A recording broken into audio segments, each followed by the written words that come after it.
Good. Wouldn't call it morning, neither afternoon. Good noon. We are here in the course of solid-state physics or condensed matter physics. Anyone here in the wrong course? Right. Okay, so what are we doing in this course? This is a course that is a bit different than many other courses you have taken in the last couple of years during your undergraduate studies. Mainly until now, you have taken courses that their aim was to teach you a subject, a theory, electromagnetism, thermodynamics, statistical mechanics, quantum physics.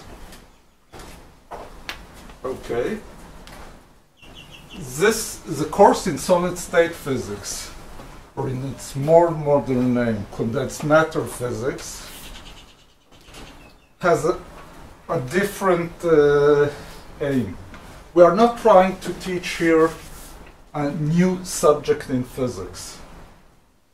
All the methods that we will use here have actually been studied by you in the previous courses. Here we want to see their application on a certain subject in physics, and that's the physical properties of solids. Now, in principle, we could have a course in liquid physics, a course in gas physics, and so on and so forth. Someone can tell me why we are so much interested in solid-state physics? Because there's a lot of solids around us. That is some kind of answer, but if you paid attention, you're breathing at the moment a lot of gas. And liquids, at least this morning, you had also around you quite a bit. The different structures, like there's crystals. Yeah, there's interesting stuff there, but there's interesting stuff anywhere. Difficult to describe anybody system. It's not more complicated. Some will say liquid physics is less understandable at the moment than solid-state physics. Well, the answer at the end of the day is this thing. A huge amount of technology nowadays is based on solid-state physics. You can't have electronics without solid-state physics, and since the invention of the solid-state transistor in '48, basically a lot of the economical, technological application usage of physics that we see around us is based on solid-state physics. Okay, that's at least some kind of motivation. Moreover, you have a lot of interest in physics here. As someone said here, crystals, properties, electrical properties, magnetic properties, and so on and so forth. Okay, what are solids?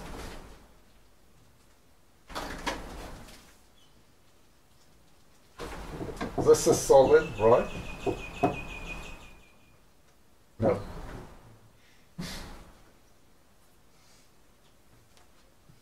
This is solid? No. This is liquid, actually. So, our understanding of what is solid is not in line with our simple everyday experience. Of course, some of the properties of glass and of wood and Formica, whatever the stuff here on the table is similar to solids, like mechanical properties and so forth. But when we are saying solid state physics, we are talking on a specific type of solid, and that's a crystalline solid. And what is a crystal? That's an ordered arrangement of atoms in space. Okay, actually, the guy with nice crystals wasn't today, so I couldn't borrow the canonical examples of crystals, but crystals are all around you. This thing is it actually chrome? A metal. Pass around, please. You have their mini crystals.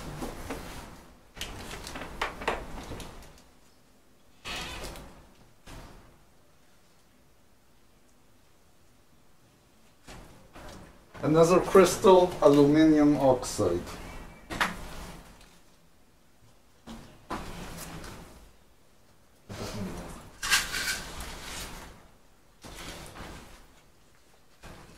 Another one, silicon oxide. All electronics devices are filled with this stuff, silicon oxide.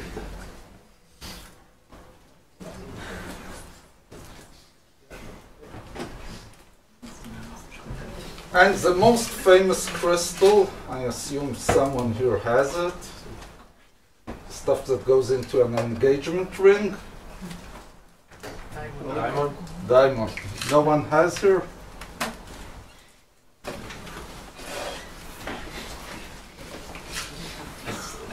First time that no one in the class has a diamond ring. But at least some of you can imagine how it looks. No, I wouldn't ask to.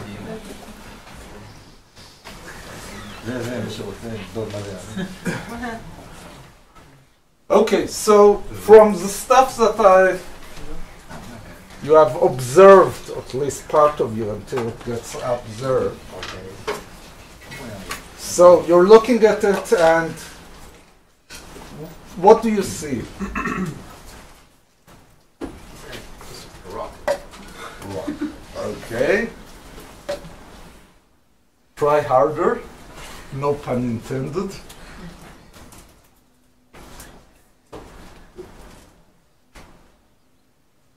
Fitting structure. You see structure there. How do you see structure? Just let it move a bit in the light and you see shimmering. You'll see perfect surfaces that reflect light. But that happened in liquid also. Huh? Well, but the surface moves. Here it's solid, doesn't it? So this comes out from the fact that they are ordered structures. Everyone knows that a nice diamond has very nice shimmering reflection of light. And the reason is that the atoms are arranged in a very ordered way, and this ordered way is basically what gives the solid its properties. Sometimes we add to these solids impurities that can occur naturally, or we are adding them in purpose. They could have a bit more of structure. You see the aluminium oxide, the small white stuff that I hope some of you have seen. There you have a lot of mini crystals fused together. Also happens. Actually, any metals that we use on daily usage, it's not a perfect crystal, it's a lot of small crystals that are fused together. Okay, so what do we need here? We need a way to describe crystals.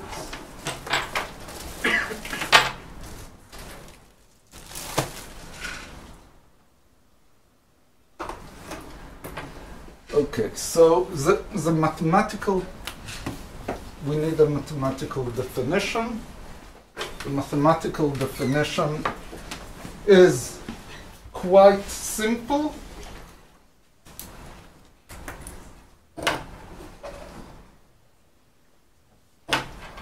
One is even a description, not so much a mathematical description. And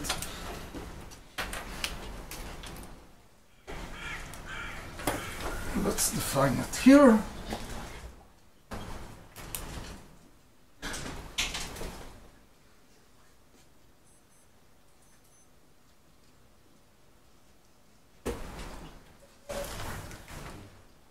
Brevet crystal, it's brevet. We will see what is the difference between a general crystal and a brevet crystal. And the first definition is a description.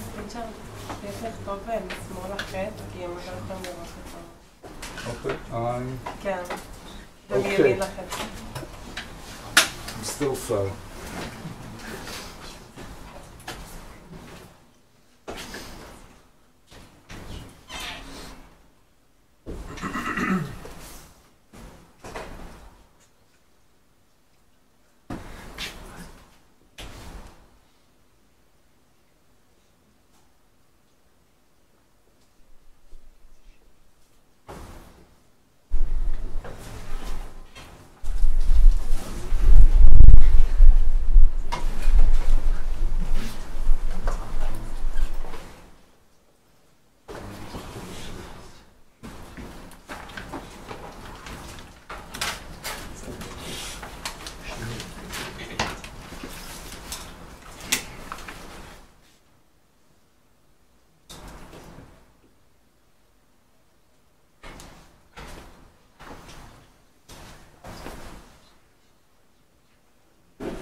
Physics, man.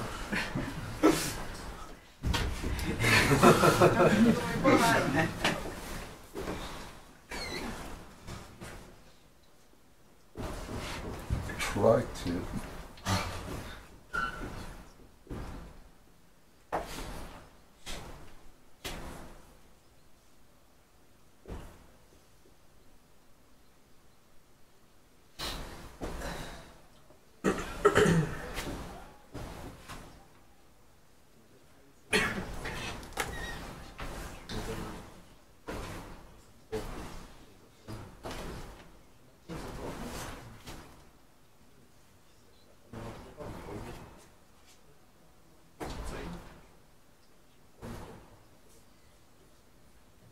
So, for example, a 1D Brevet lattice is this lattice.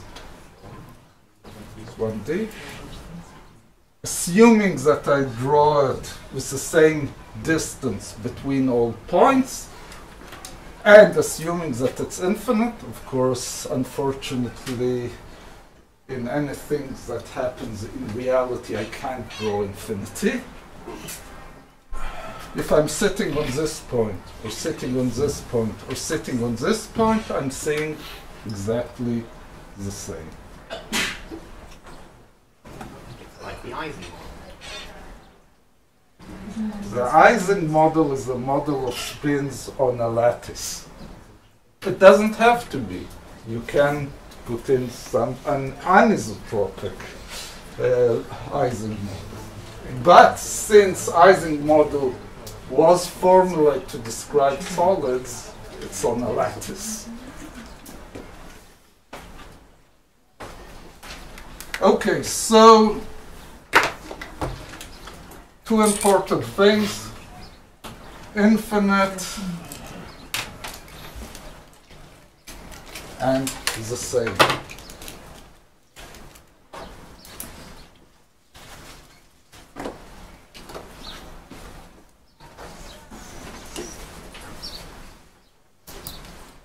Second, how it connects with the reflection? Because there is no like end of the surface. okay. when you come to reality, everything is finite. Perhaps, except as Einstein described it, the stupidity of humans, but everything else is finite. So, in reality, you have to treat surfaces, and we'll see some examples during the course. It's a whole subject in physics, surface physics. Okay. Very interesting effects happen on surfaces because it's a surface. You have a bulk which is crystalline and it terminates at some point. So it's very interesting, but let's start. We are in the first 15 minutes of the course. Let's not skip too far ahead. Okay, and hopefully we'll get today to the point where we'll talk about reflections. Because, well, by eye you see something that seems to have an ordered structure in the stuff that I gave you, didn't return. Guys, it's not very valuable.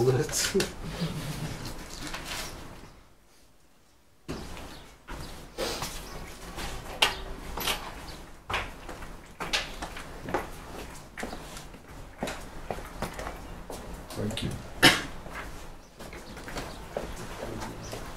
And we'll see how we can prove that we have an ordered structure and even take any material and know what is the structure. That's actually another subject in physics known as crystallography, the study of crystals. But at the moment, this is a definition, and here I'll give another definition which is equivalent but a bit more mathematical.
Okay, so n1, n2, n3 are integers, positive or negative.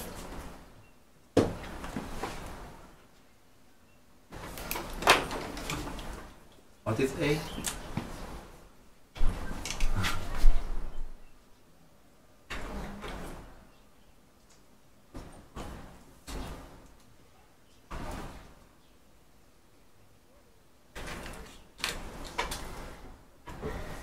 A1, A2, A3 are known as primitive vectors. No disrespect, that's just their name. They're primitive because from them we build all the other vectors are. Okay, why 3? Because I've written it in 3 dimensions. If we're living in 1 dimension, it would be 1. If we're living in 2 dimensions, 2. And Are bases. these are basically bases, known as primitive. The term is primitive vectors. Let's see an example here.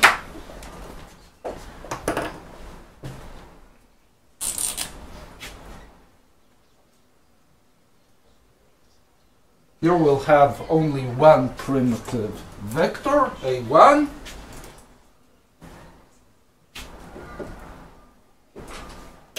And if I start, let's say, here, n1 will move me to here, n1 equal 1 will move me to here, n1 equal to 2 will move me here, n1 minus 1 will move me to here, and that's the whole description of the lattice. Yeah? The mathematical definition doesn't require it to be. It does. It means for all For any integer n. all it says is Exactly, but any given point, did I write all points? Perhaps any would have been better. All these points belong to the lattice, meaning if I go there, this from a given point, I can choose such a point, and this should be true. Why can't, well, if you just have 2 points, you have from one to the other and from the other to the one, doesn't that answer you? No, because if I take their n1 equal 2, Okay, so any vector keeps you in the thing. in the thing. It's a set if you want. I didn't want to go into the mathematical terms. But if you're more happy with calling it a set, so it's a set of points.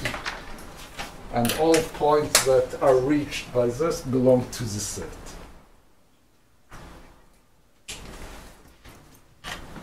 Okay, so let's just draw a two-dimensional lattice.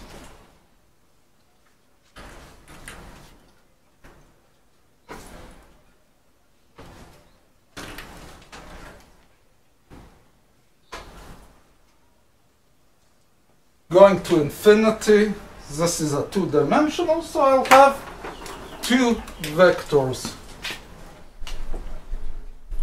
A1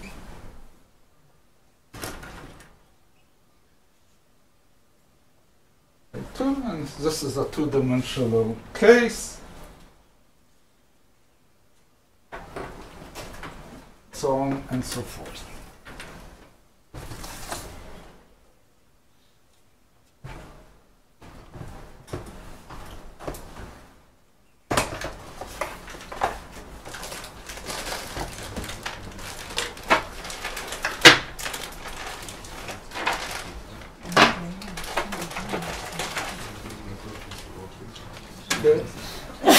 This is a set that chemists use to build molecules. It's not very good for building lattices, but that's what I have. So let's see another type of lattice.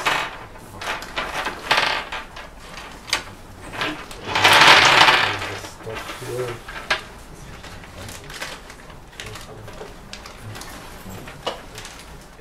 Lattice a crystal? Is the leech lattice a crystal? The leech? A leech lattice. I'm not aware what is the leech.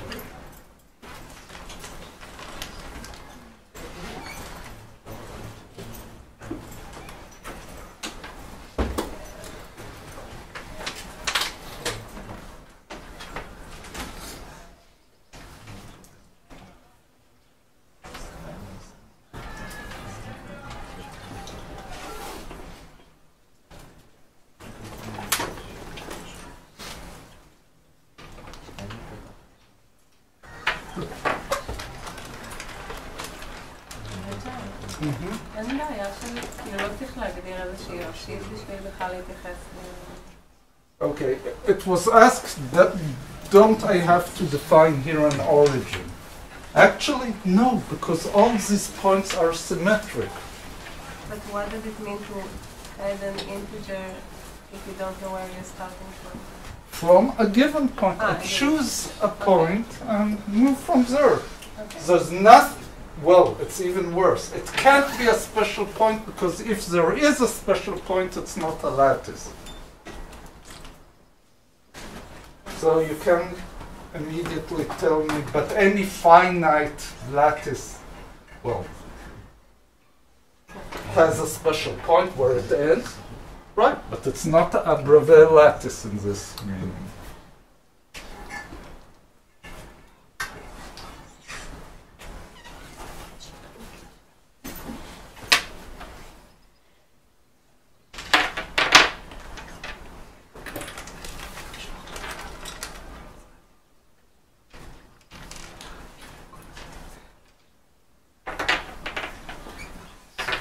Okay, it looks a very primitive way to build a structure, but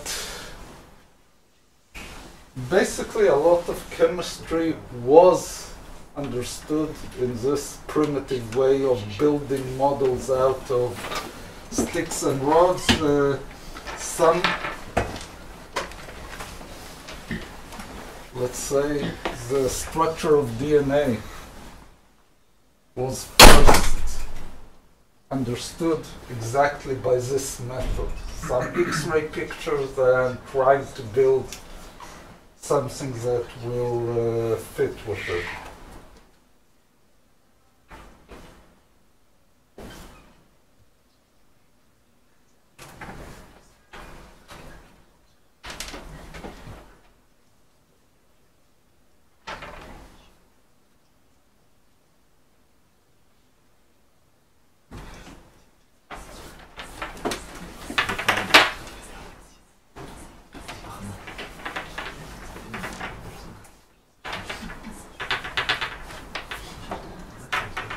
Okay, here I have a honeycomb lattice, or at least a part of the honeycomb lattice.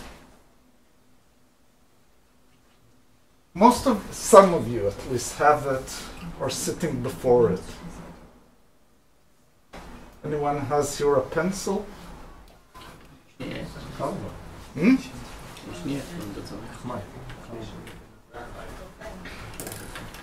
This is graphene. Graphite is layers of these things stacked one on the other. That's a three-dimensional structure. It's very weakly coupled between the layers. Therefore, when you're taking a pencil and drawing something on a piece of paper, you're just peeling off layers of graphene on your piece of paper. Has very interesting electronic properties.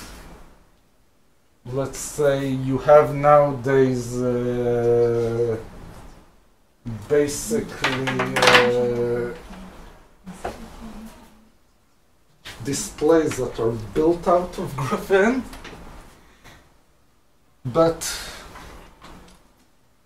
and actually the first that were able to actually realize a single layer of such carbon atoms connected together, a single layer. Someone knows how it was done? Excuse me?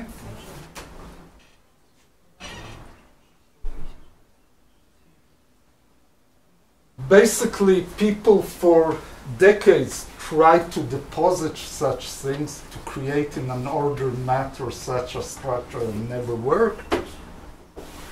Then someone had the idea, go to graphite, take Scotch tape, high-tech,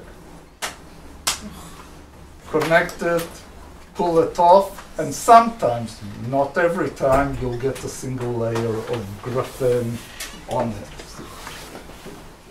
2008, a Nobel for this thing. Actually, the guy who received the Nobel for it, I think the only guy that received the Nobel and the Ig Nobel, he received both. The Ig Nobel was on levitating frogs in a strong magnetic field. So probably you have to have a very creative mind to do something that's completely off the track. Is this a Bravais lattice? Continue it in your mind.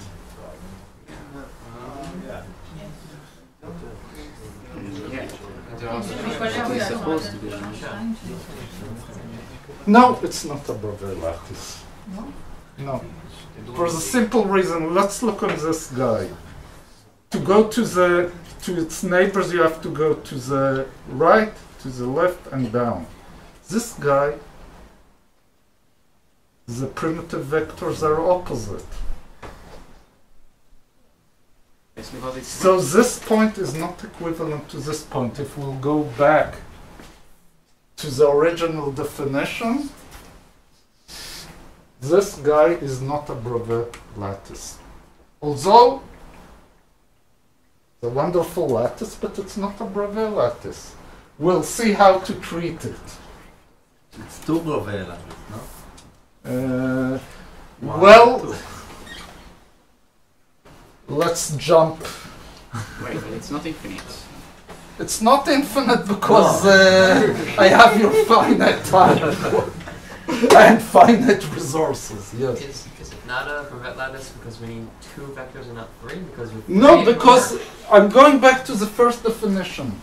The guy here is not equivalent to the guy here because this guy sees another point to the left, to the right, and down, and this guy sees up to the left and to the right.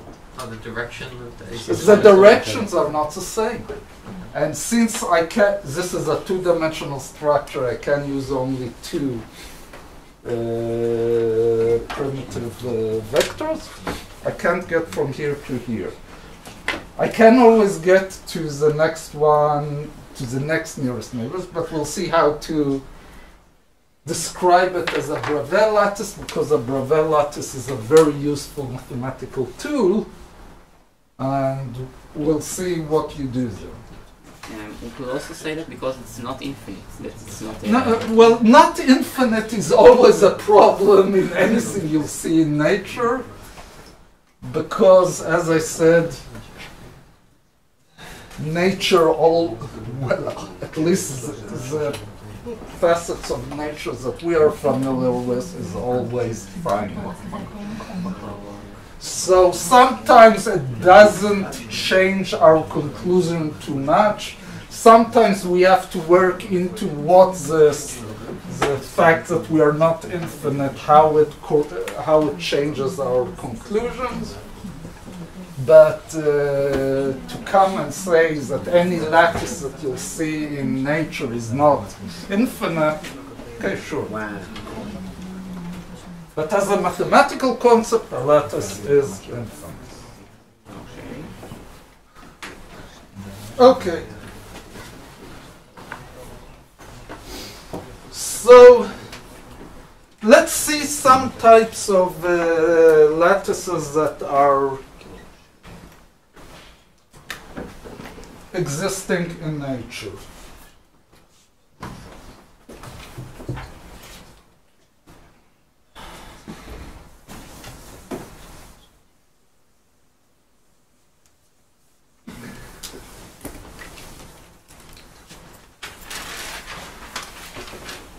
Okay, so the first one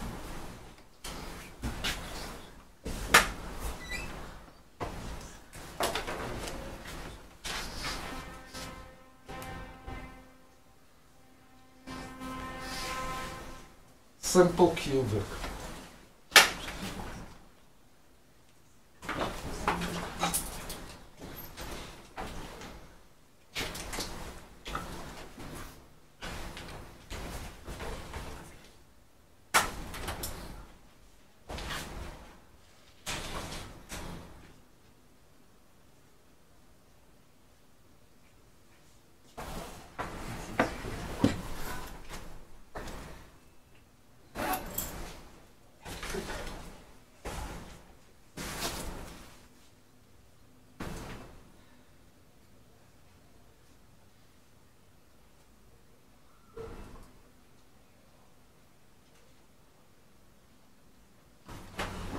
And this is the last thing I'll try to draw in 3 dimensions. You understand why?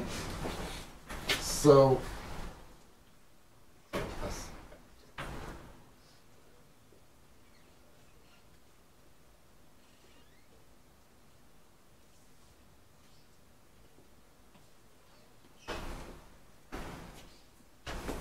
So till infinity we have these cubes. Very simple mathematically, unfortunately very rare in nature. I think the only example I can pull out, well, two examples. One is platinum.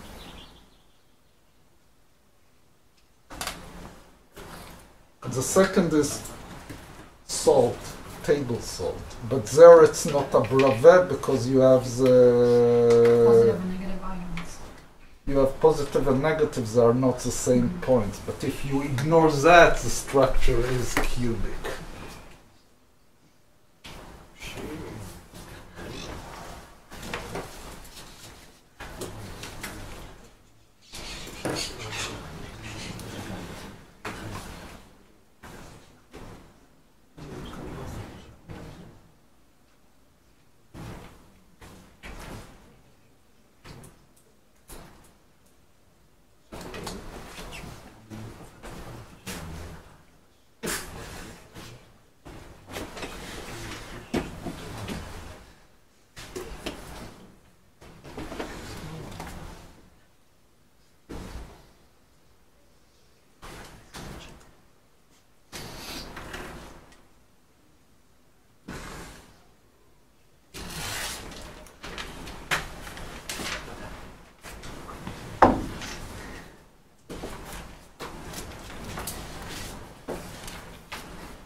Okay, so what does this tell us? Someone can look at the... Parallel pipette? Hmm? It's a parallel pipette. Could be, doesn't mean anything to me. But on this picture, what basically happened? Shift this, The cube kind of. To the middle. To the center of the cube. Like there's a square base, but it's stacked like. instead of up, it's going like sideways. In the direction. It basically, if we look, A1 and A2 is the same, right? But there is an atom at the middle. This is exactly what the thing tells you.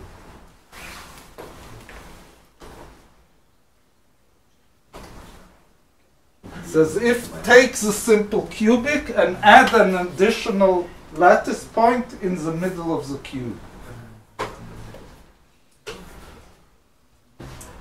And as I said, I can't draw it in a way that you really see it. Anyone who's interested can find on the internet a lot of drawings of it and understand what happens, but basically this is enough to describe it. Once I have these three primitive vectors, I understand exactly what happens. Basically what it tells you, you can think of it as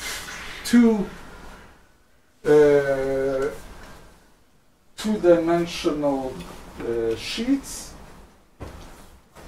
They're stacked one on the other. Both of them are just square two-dimensional lattices. and they continue to infinity.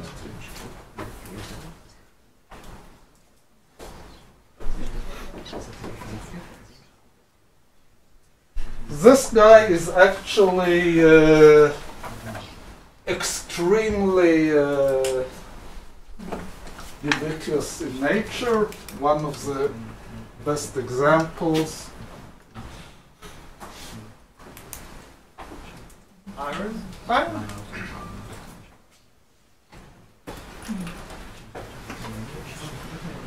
To define it completely, what are we missing?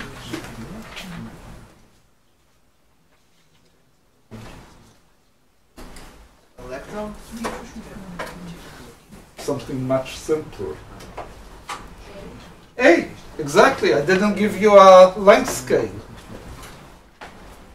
Could it be meters, centimeters, whatever? Of course, it's not meters and not centimeters, it's angstroms. And for iron, in this case, it would be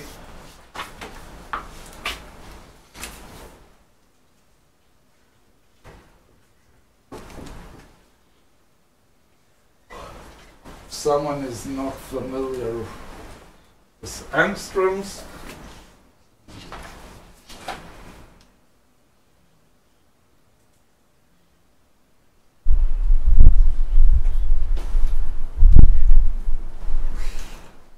And this is a scale of almost all lattices that we see in nature, a few angstroms.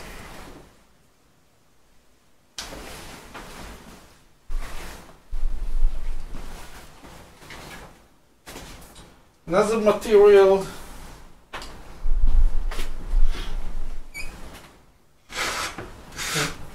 has a larger lattice constant.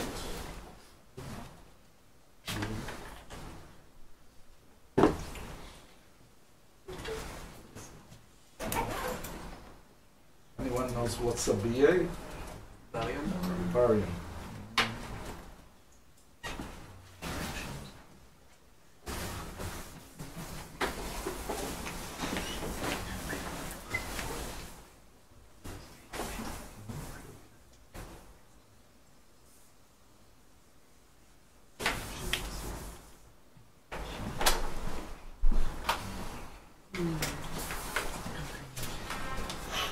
Here you can stop me and tell me, sorry, it doesn't look symmetric. And visualizing this structure, it's very symmetric. We see A1, A2, A3, A1 and A2 have a different structure than A3, right? But we could have written it in a symmetric way.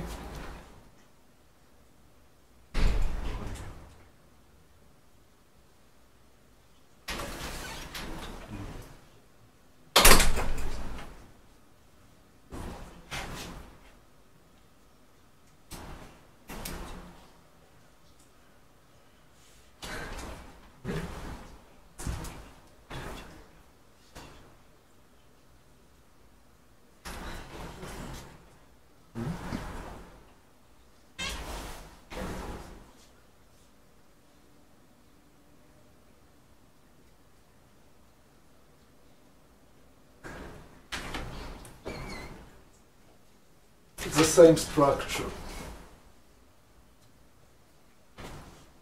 Take a look, take a few moments at home and convince yourself of that. So just writing a set of primitive vectors, you could have two sets of primitive vectors that are not exactly the same, but they are describing the same lattice. It's not unique. Okay, and the third cousin in this cubic family. Where is A in A1 and A2? All of them have A. You are right. Thanks.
And this guy has a whole family of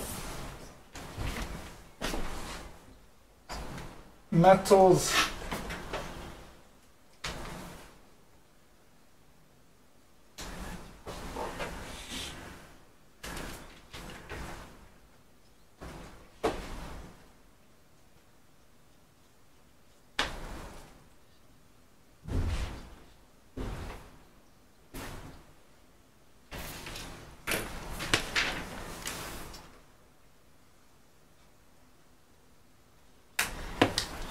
Two numbers.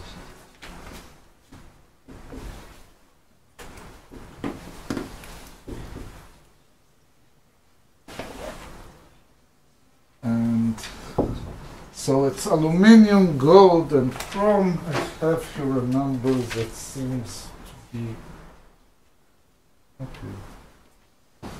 Claims that this is that you can check yourself if these are the correct numbers. What's special about this? Basically, it seems that you have an additional atom in the center of each face of this cube. Okay, this is an extremely ubiquitous type of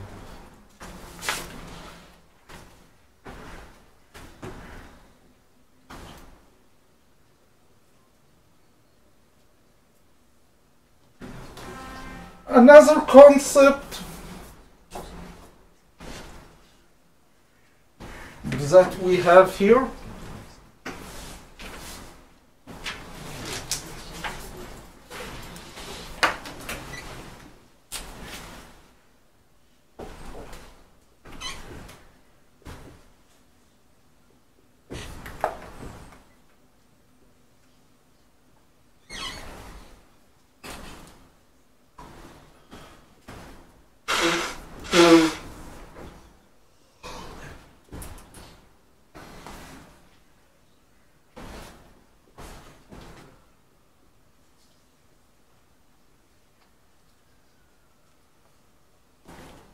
number of nearest neighbors, or coordination number.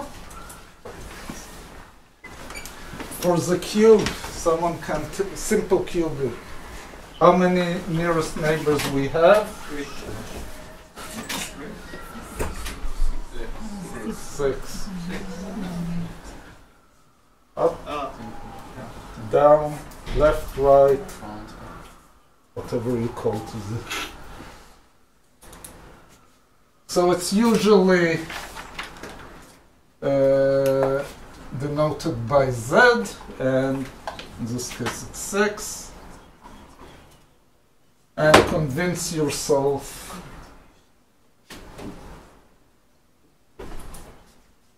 that the 8 nearest neighbors here and 12 here. Yeah, the easiest. Check in the internet, look at nice drawings that are understandable, there are good representations there, and just count.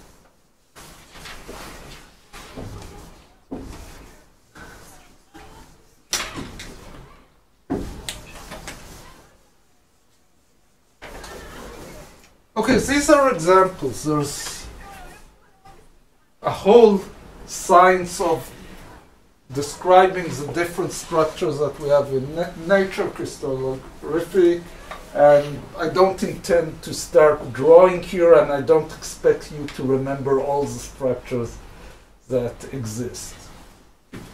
There was a question here? Yes. אמרת שכאילו כשהגדרנו, הרי גרפן גם נחשב מותג, אז בסופו של דבר הוא לא עונה על ההגדרה של גרפן. Just wait. A minute or a bit more than a minute. We'll get there. In this lecture, we are defining concepts and developing them. We'll see how you can actually turn any lattice, and we both agree that graphene is a lattice, it's not a Bravais lattice, into a Bravais lattice. But we need 2-3 steps still to get there. Okay. Another concept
For example, I'll draw a two-dimensional simple cubic.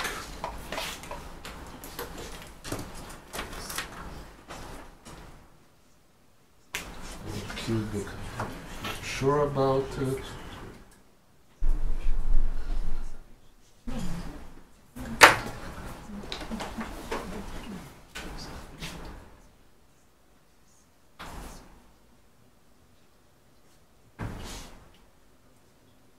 Okay, this is a primitive unit cell. Why? I can copy it from here to here, from here to here, and I'll tile all space, assuming that I have drawn it exactly. Is it unique? No. By this definition, I can take this cell. Okay? It's also a primitive unit cell.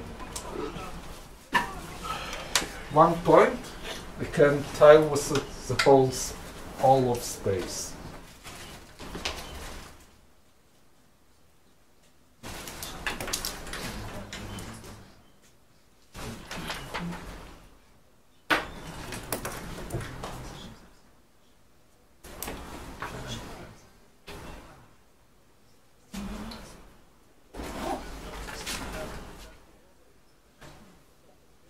So to remove this degeneracy in definitions, there is a definition of Wigner-Seitz.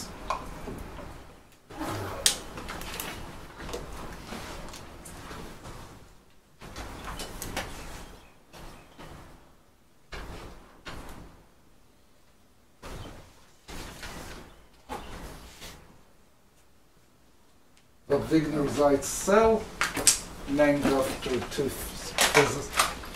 physicists that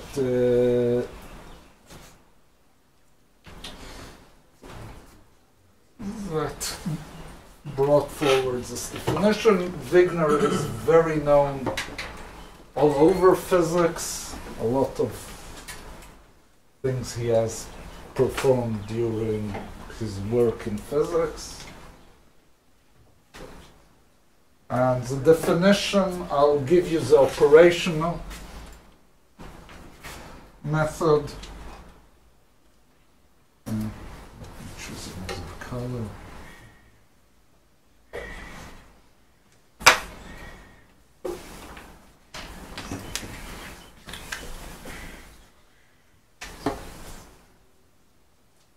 In this case, we have A1 and A2, right? Those are the primitive lattice, primitive vectors.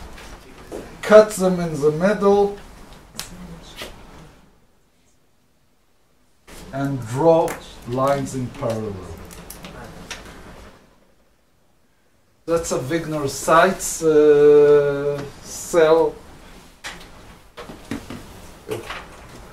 Certainly is a primitive unit cell, but that's an operative definition how to construct it, and in this case it's unique.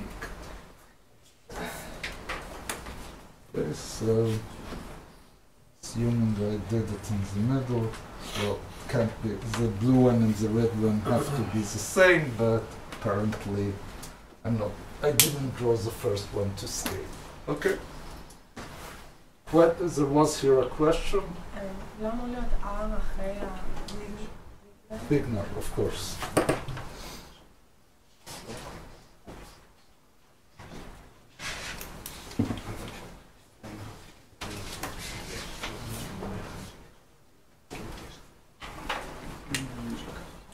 שני דברים, קודם כל הסינגל, חשבת שהסינגל עם בין G ל-N, נכון? אוקיי, ודבר שני, תוכל לנו להסביר איך הוויגנר הזה פותר אותו בעיה לפני כן? I'm not going into the mathematical definition, but it's a check that it will, well, that it has one point, of course, because it's by construction. I take the primitive vectors and with a bit of geometry you can prove to yourself that it will tile the whole space. בעצם איך ה-B2 איך הם הוזיזו רק את הסגול לכחול? I'm just cutting them in the middle and drawing a surface perpendicular. I'm saying a surface and not a line because it could be in 3D. So if you think about it, someone can tell me what is the Wigner-Seitz primitive cell for a simple cubic? Simple cube, or like a cube It would be a cube. For a face center, it would be a simple. It would be a body center and vice versa. Try it.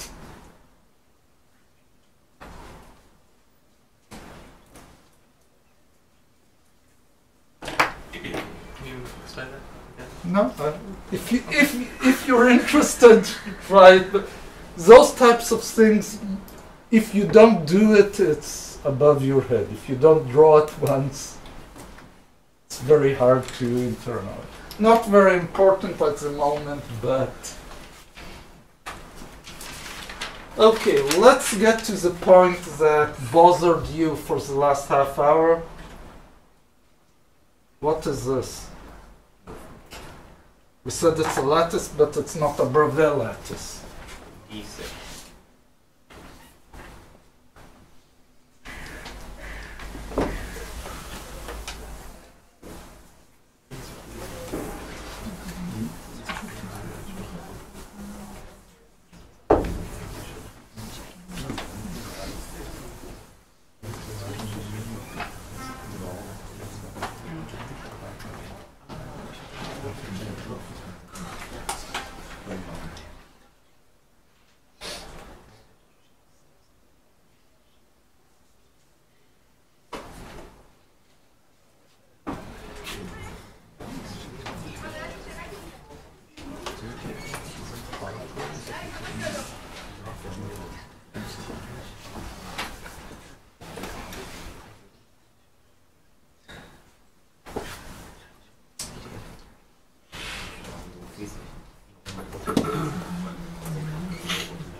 Okay, so if I would have drawn it exactly, we would have here a honeycomb lattice. Just to help you see it.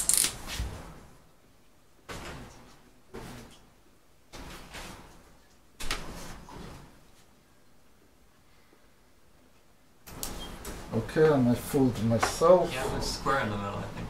Right, so it's not correct.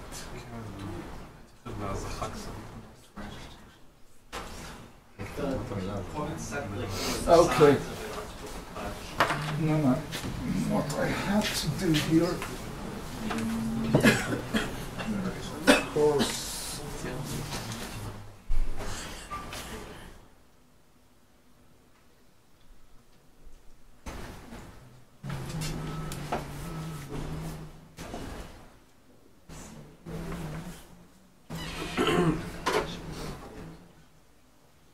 And that's why I don't do a PowerPoint presentation, because when you're seeing it for 30 seconds and think you understood it, suddenly you discover that you didn't.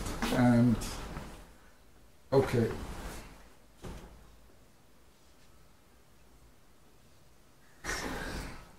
As I said, until you draw it yourself, you don't really internalize what's happening. Okay, so in this case, this is a honeycomb lattice. I could have continued it here and here, here and here, and you can see.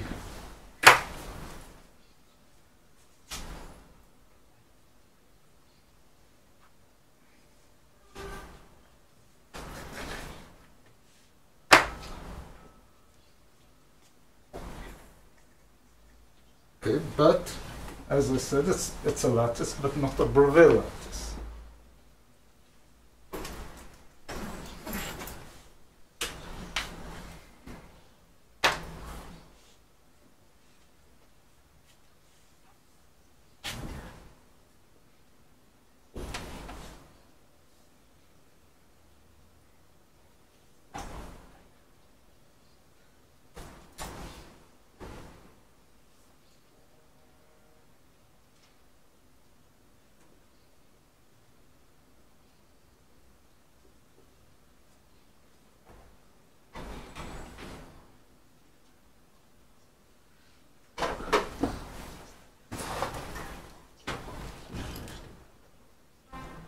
So the solution is, we will define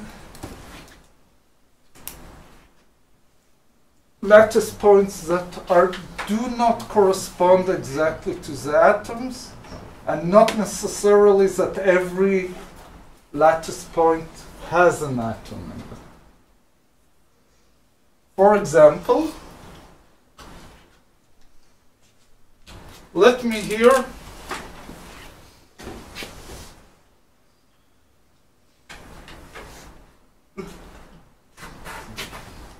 take these bonds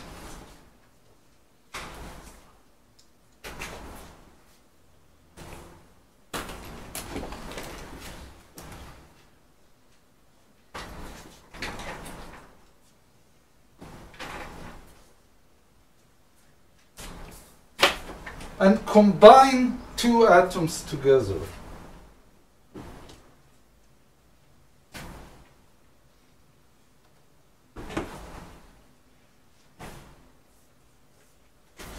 Do I tile all space with that?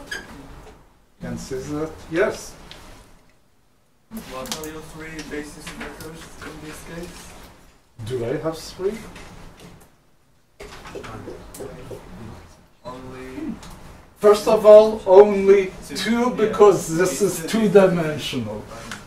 You have the number of primitive lattice vectors is always equal to dimensionality. So I can't draw a two-dimensional structure with three primitive vectors.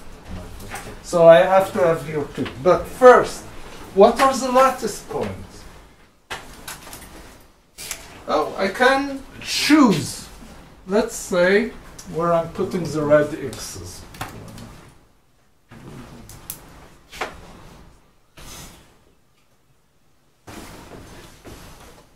Could put it in the middle, up to me.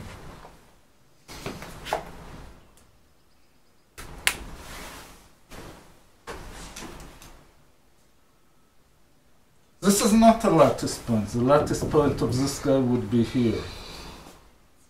This is a lattice. Oh, here I didn't put an X, and this would be a lattice point.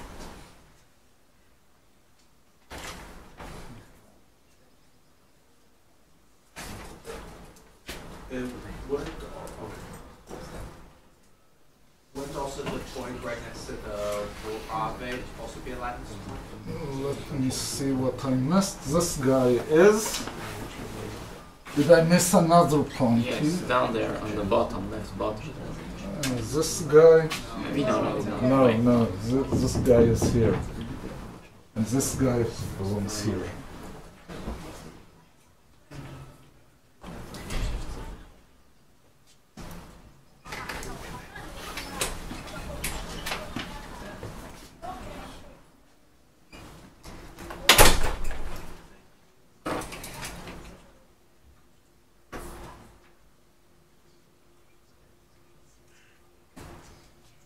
Okay, and the red axes are indeed a Brevet lattice.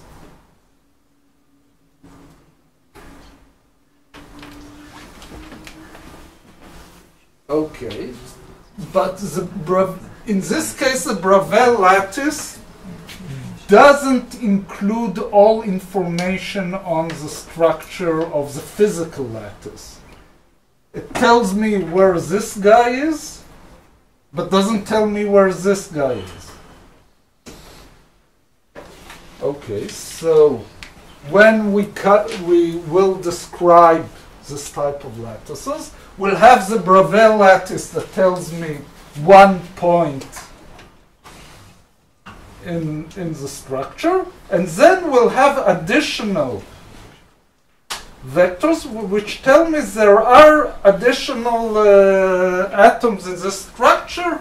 Go from the lattice point to some distance and you'll find another atom there.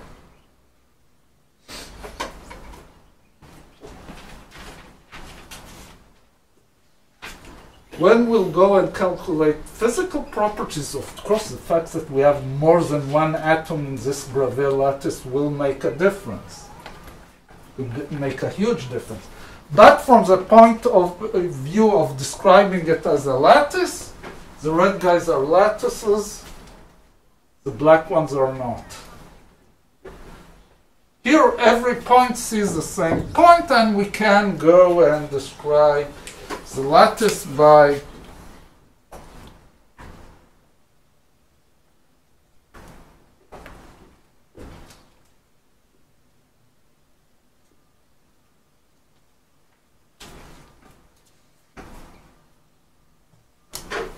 with this, you can get to any red X. This is the lattice point in this problem. And then you have to have another vector here that tells me if you want to find the second atom in this structure, go from your lattice point to here. I could have put the red X's in the middle. It's my choice. Could decide on a different structure completely. First all these colors.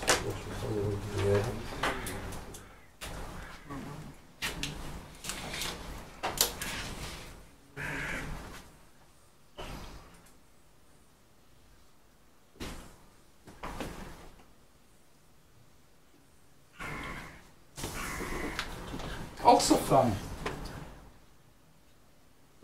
All of them are good and kosher Brevet lattices. In nature, we have very complicated structures that can have tens 10 of different atoms within the Bravais unit cell.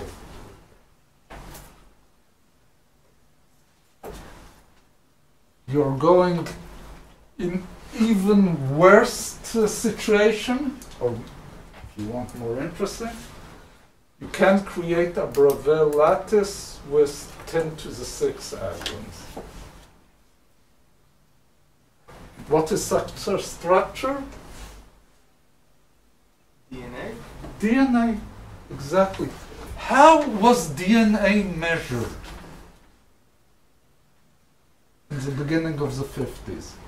The only way to get a good enough signal from a microscopic structure is to create a lattice, and we'll see in the next lecture, hopefully, how you get a signal out of it and learn its structure.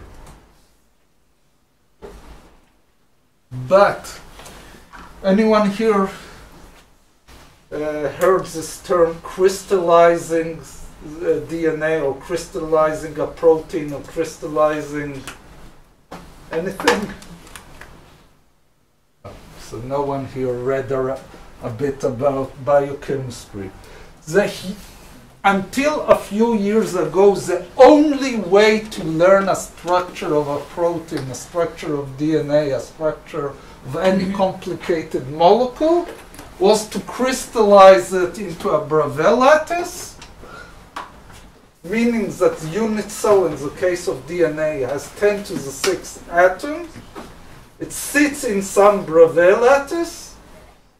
You shine X-ray on it, you get a diffraction pattern. We'll see next lecture what is a diffraction pattern and how can you study something about the structure of it. And from this diffraction pattern, you can decide what is happening in the unit cell. For DNA, it's very complicated because it's not 2 points, it's 10 to the 6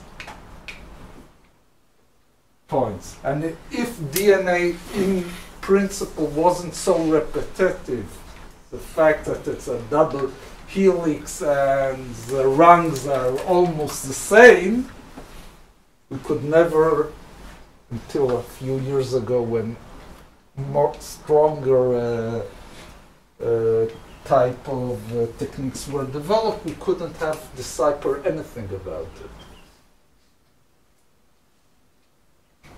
Anyone who's interested in it, there's a beautiful short book known as The Double Helix, written by Watson,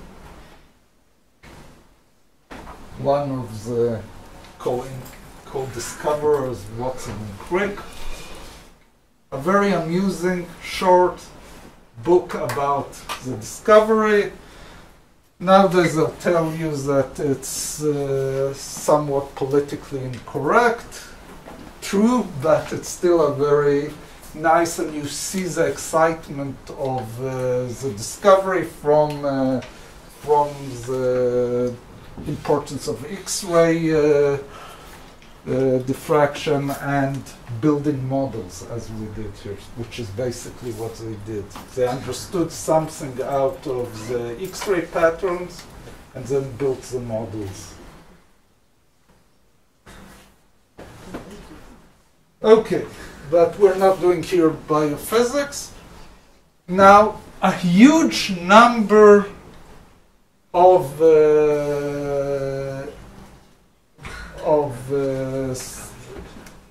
different materials in nature are basically built around this honeycomb lattice.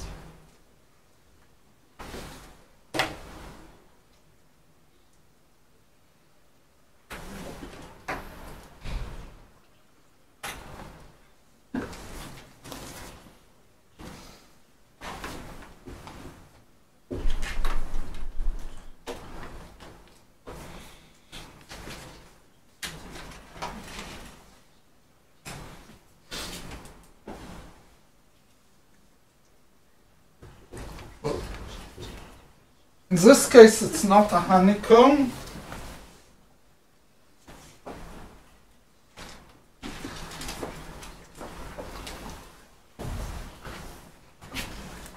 but it is a lattice with 2 atoms per unit cell.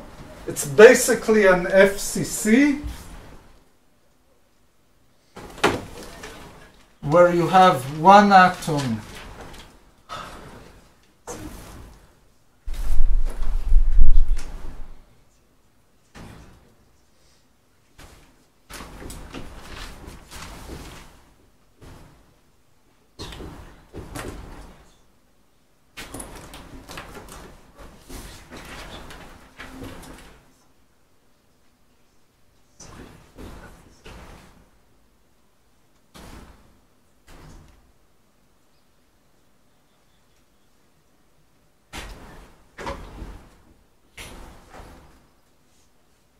and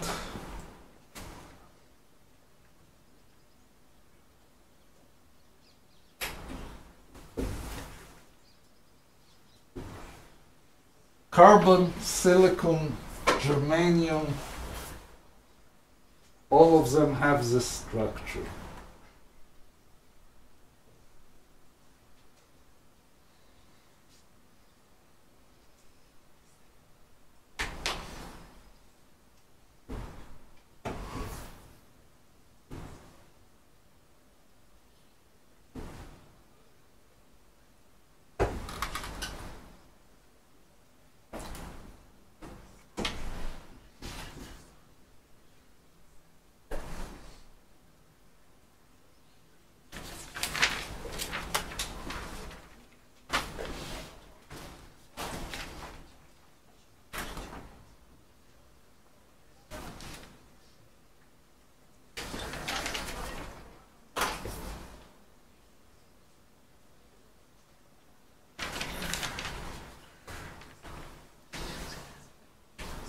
Okay, 2 examples that correspond to this honeycomb structure.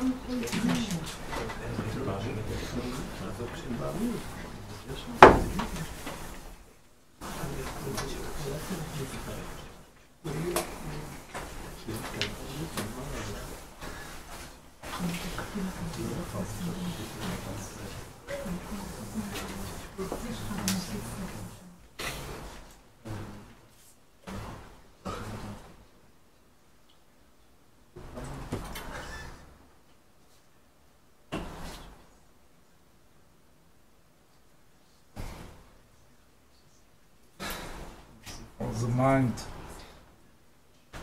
drifts, it's HCP, not HPC. Someone knows what is HPC?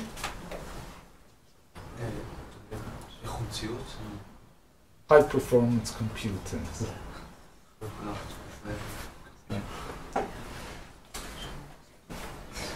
it's HCP, hexagonal closed path.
Okay, well, let's see how sharp you are.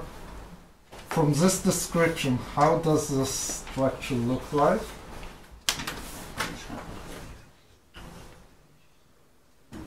Hexagons.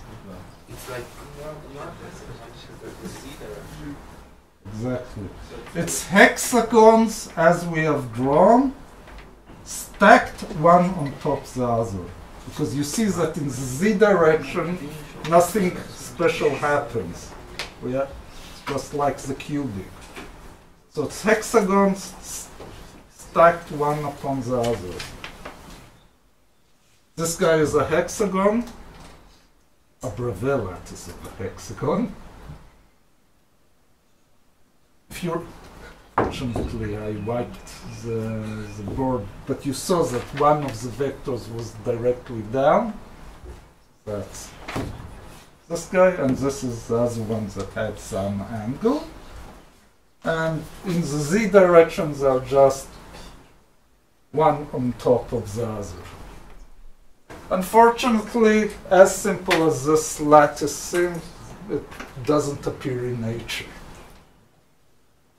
Or almost doesn't. I don't want to be... The form that exists in nature is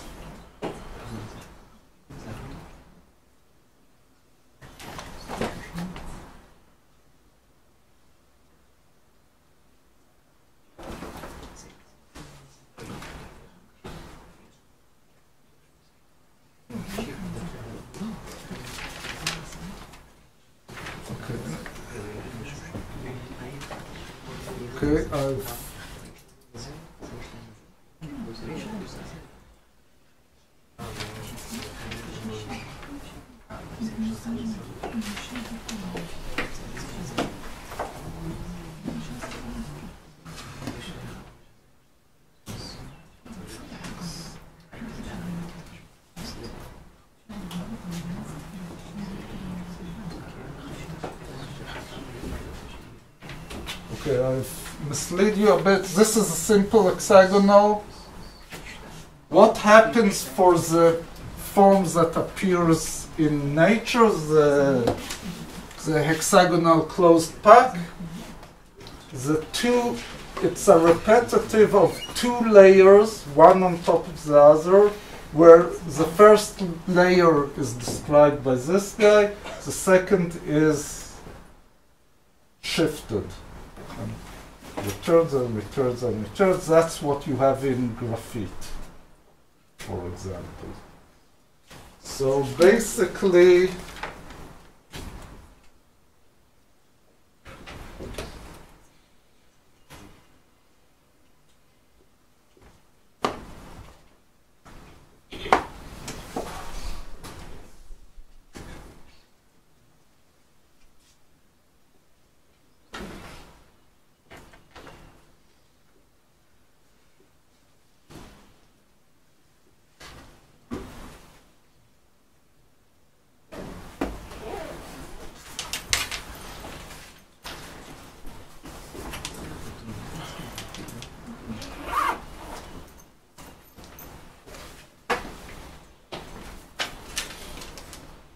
again, look up and see the description of it.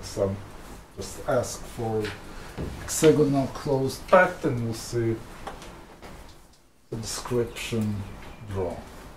Okay, this for example appears in magnesium and titanium.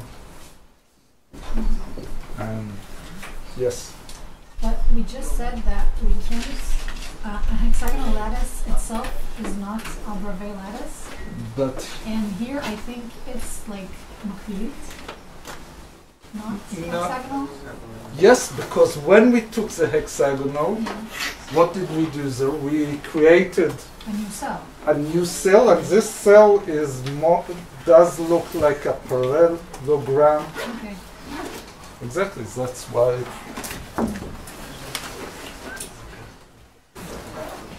Okay, I have no intention to continue and draw different lattice structures existing in nature. It's a whole field, and the only purpose of this lecture was to write down definitions, to know what's a Bravais lattice, to know what happens when we have a lattice which is not a Bravais lattice, to understand what's a primitive cell, so on. What we will do in the next lecture would be to prepare the mathematical language that we need in order to talk about waves in such structures. And could you guess what we need to in order to describe waves?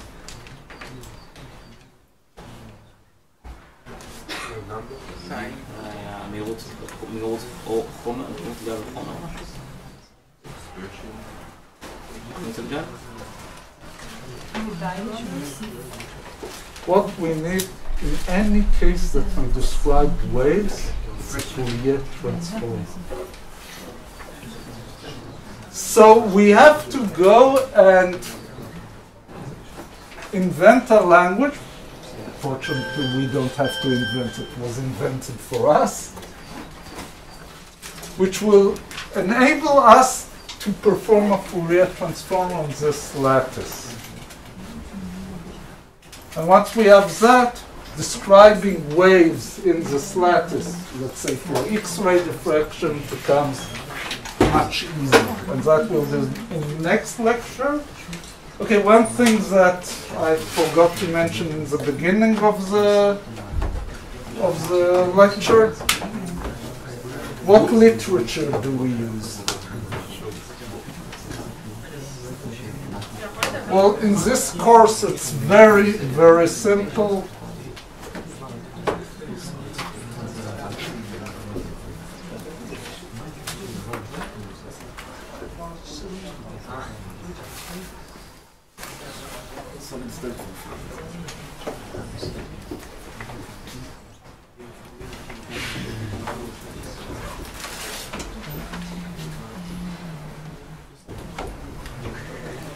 Everything that we're doing appears here. There's a book by Kittel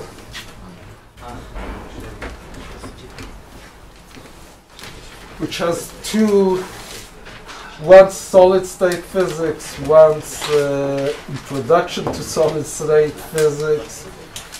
It covers the same material, it doesn't have the mathematical rigor, and I'm following Ashcroft. So if you want, you can read some more in Kittel, but the book for this course is Ashcroft.